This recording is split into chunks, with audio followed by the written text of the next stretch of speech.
นุประเทศនឹងជាកតិកាធិការថេរសភានៃព្រះពុទ្ធសាសនា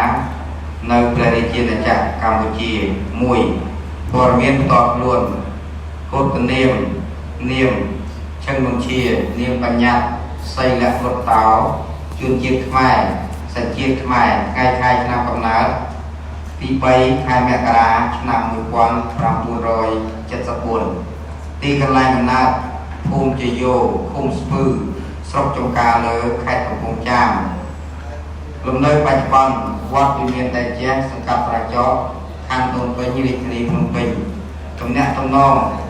ទូរស័ព្ទលេខ012 77 3361 អ៊ីមែលជា474@gmail.com 2កម្រិតវប្បធម៌និងការសិក្សាឆ្នាំ2015សញ្ញាបត្របណ្ឌិតឯកទេសរដ្ឋបាលសាធារណៈរាជបណ្ឌិតវិទ្យាកម្ពុជាឆ្នាំ2012សញ្ញាបត្របរិញ្ញាបត្រជាន់ខ្ពស់ឯកទេសរដ្ឋបាលសាធារណៈសាកលវិទ្យាល័យភូមិន្ទនីតិសាស្ត្រនិងវិទ្យាសាស្ត្រសេដ្ឋកិច្ច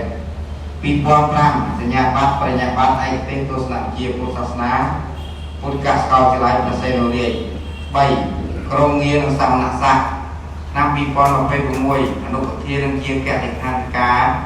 ថេរសភានៃព្រះពុទ្ធសាសនានៅកម្ពុជា2006សម្ដេចព្រះធម្មចក្រយា2005ព្រះទេពហដ្ឋារាជាគណៈចត្វា4ទូនាទីបច្ចុប្បន្ននិងបទពិសោធន៍ការងារឆ្នាំ1997បច្ចុប្បន្នបទពិសោធន៍លើការបំពេញការងារសម្រាប់គណៈសង្ឃកម្ពុជានិងសង្គមខ្មែរមានរយៈពេល29ឆ្នាំ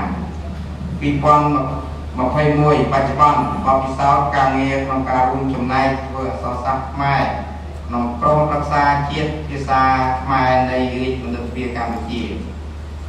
បច្ចុប្បន្នឆ្នាំ2000បច្ចុប្បន្នមានបទពិសោធន៍ការងារជាង20ប្រទេសទាំងអស់នេះជាប្រវត្តិរូបសង្ខេបរបស់សម្ដេចព្រះអង្គម្ចាស់ដើម្បីបានដំណើរការវគ្គបណ្ដុះបណ្ដាលសម្ភារវិបាលក្នុងតាមត្រីសង្ឃចំនួនទី2វគ្គទី1នេះសូមអនុញ្ញាតពុទ្ធដើម្បីបានរកងារសម្ដេចជាអង្គម្ចាស់សម្ដេចបានប្រទេសនៅមុខជានេះដោយតទៅសូមរកងារនេះ